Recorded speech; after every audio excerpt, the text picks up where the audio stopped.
बिस्मिल्लाहिर्रहमानिर्रहीम। अस्सलाम वालेकुम। आज मेरे यहाँ भाई मेरे बेटे की सालगिरह है और कुछ गेस्ट भी आ रहे हैं सालगिरह के सिलसिले में।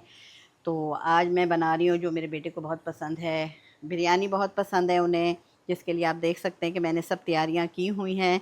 उसके साथ मैं बना रही हूँ नमकीन गोश्त बना रही हूँ, ये भी उन्हें बहुत पसंद है। मटन का मैं नमकीन गोश्त बना रही हूँ।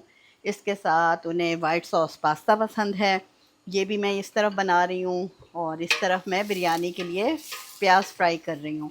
तो इंशाल्लाह बहुत जल्द आपको मैं सब चीज़ों की रेसिपी दूँगी। नमकीन गोश्त की रेसिपी एडिट हो रही है, इंशाल्लाह वो आपको बहुत जल्द मिल जाएगी।